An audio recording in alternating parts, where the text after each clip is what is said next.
Hi, good evening mga guys, mga katambike. Oras natin ay 11 o'clock PM.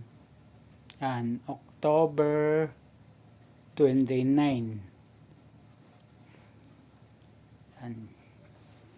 So, sobrang relate ako sa kwento na to na about sa dating malokong tao na ngayon nagpapakabanal, pero yung mga tao sa paligid niya ay hindi pa makalimutan yung kalokohan at mga kasingalang mga hindi mga maling kwento. Yun. Hirap kasi kung bigkasin yung sinungaling.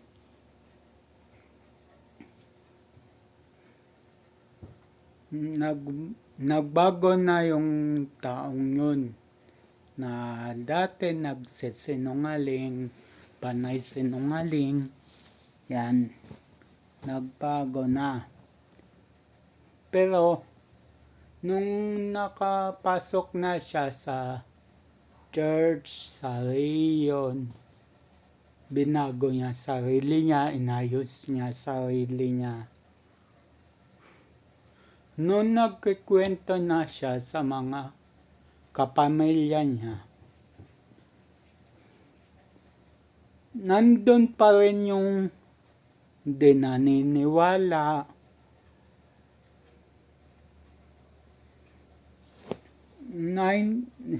Sa akin po, naintindihan ko yung ganun kasi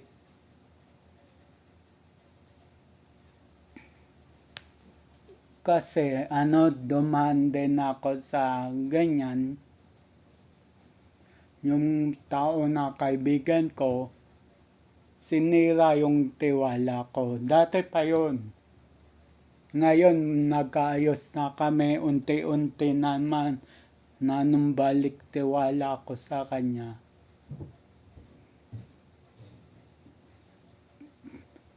Naintindihan ko yun, yung mga walang tiwalang mga tao sa nagbago na kamag-anak nila. Naintindihan ko yun, naranasan ko rin yun.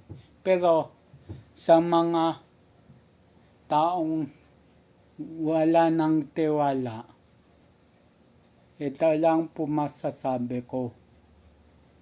Subukan nyo po paunti-untiin ibalik ang tiwala nyo sa taong yun. Subukan nyo po. Pagka nagawa nyo yun, ang laking points na yon sa taas. Ang laking points na matutuwa pa yung sigad sa inyo. Dahil paunti-unti nyo na ibalik yung tiwala sa taong sumira ng tiwala nyo dating masama. Ngayon, nagbabago, nagsisisi.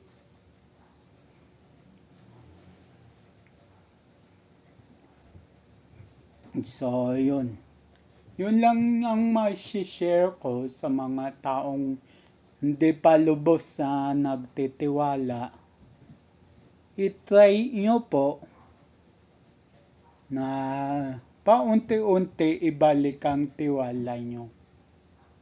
Kasi sa akin po,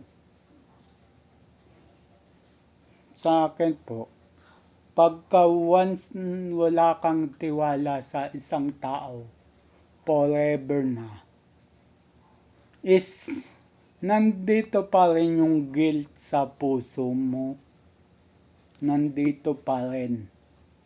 So, pagka pinaunti-unti mo yun, naalis yung pagkawalang tiwala mo, is unti-unti rin mahihil yung galit sa dibdib mo.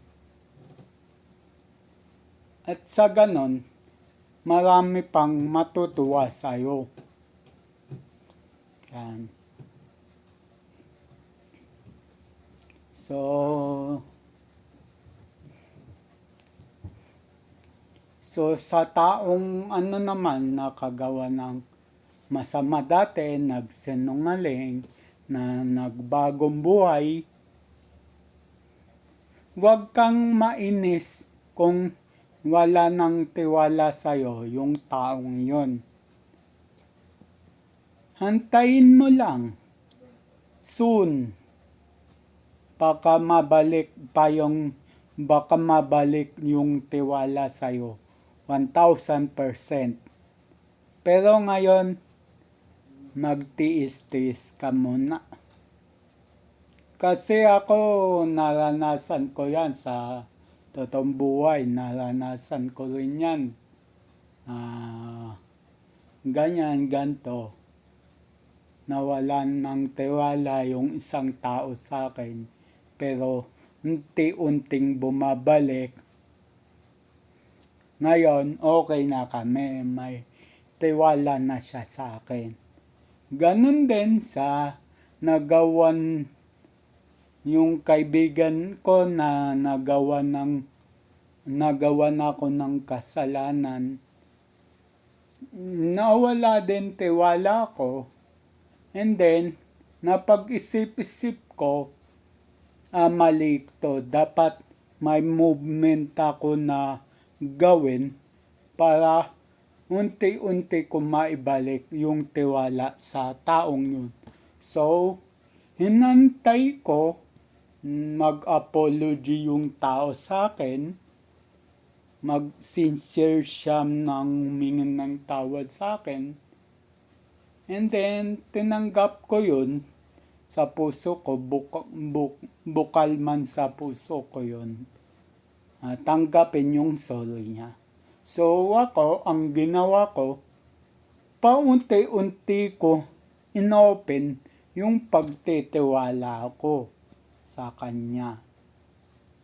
Yan. So yun, mahaba na. Usapang tiwala na hindi kagad maibabalik. Pero try natin paunti-unti at luluwag yan na sa dibdib mo. So yun lang po. Salamat